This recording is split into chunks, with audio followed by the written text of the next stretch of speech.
Brian Burton's with us, and I'm so excited about this because I love meeting new people and having them on the show. And Brian and I have never officially met, so I'm gonna shake his hand. Here you go. There you go. And then you guys get to meet him too. We want to talk about Sharkity. I know that he won his first pari-mutuel race here, and tell me about that horse a little bit. I don't know. Oh, that's bad when they start out like that. He's just so frustrating. I mean, he's got plenty of speed and he can carry. It's just sometimes I don't know. That's why it's taking him so long to get to the races. He trained down last year. He got a little colt sore, so we turned him out, brought him back, and I had him ready in January, but then he was still, making breaks and everything like that. So now we got him out of making breaks. And first qualifier at Chester, qualified so-so, and I had a feeling he keeps just spitting a bit right there at the end of the mile. But he raced down here and he raced super. So he's just, frustrating. You don't know what you're going to get from week to week with it. Okay, he's a little unpredictable. Yes. Wow, you know what? In that explanation, I just thought of 1,000 harness racing 101s. Okay, first of all, you have to explain what is colt sore for the people that don't know.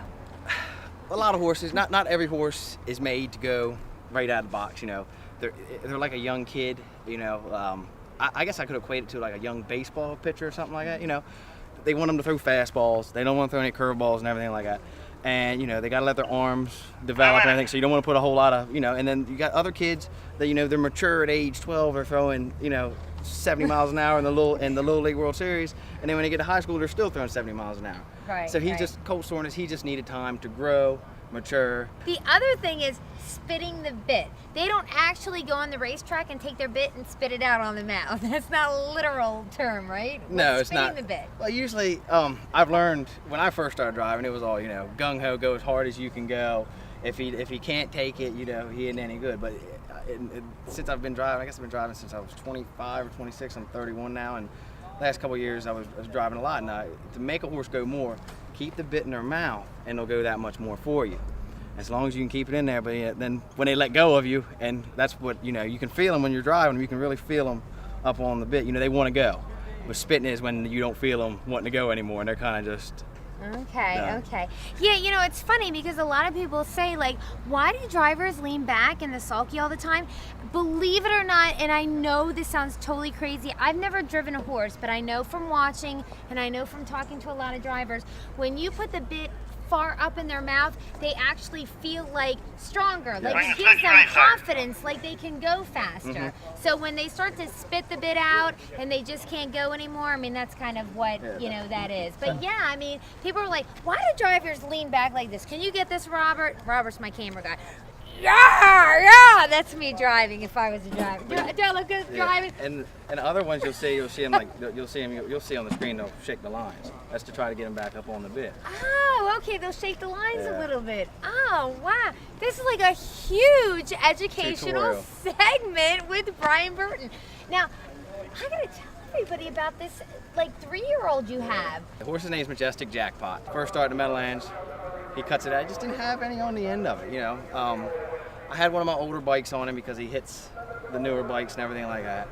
So Ron told me, he said, Pierce drove him for me, he said, just bring it back up here next week. So I did some changes on him. I worked on his feet real good that week, changed his bike and everything like that. Next week, Ron, he has the 8-hole.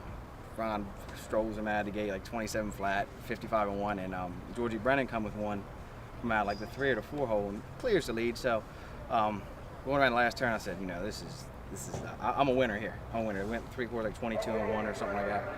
Ron pops the pocket, and my horse just explodes. So I'm sitting there. I said, I've won 50. I was watching on TVG.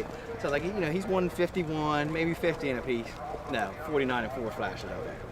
So, definitely my first sub 50 horse, I was sitting in my living room couch. My dad was up the Meadowlands, so, I did a couple of laps around the room, excited. My wife told me to sit down, I told her, I said, I got to have a couple more glasses of wine. I said, it's a celebration.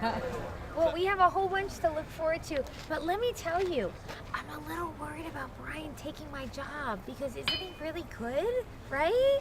Yeah. Some days. It depends on who you're at. Yes. Well, I took when I was in college, I was going to be a writer at one point. Really? Yeah, I took the journalism classes and everything. I actually have a degree in English.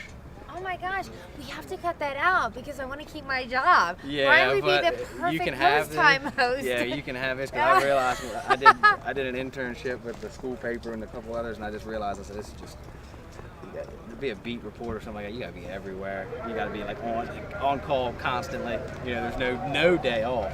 Yeah, you gotta be really tough, right, to do something I like think you this. do. You gotta be talented and know what you're doing and be a great writer, right? Yeah. Right? Yeah. That's what you got editors. That's what you got editors for. You get the story and the editor does the rest. Thank you, Brian, No for being on the problem. show. Thank you so much. No problem. Thank you guys.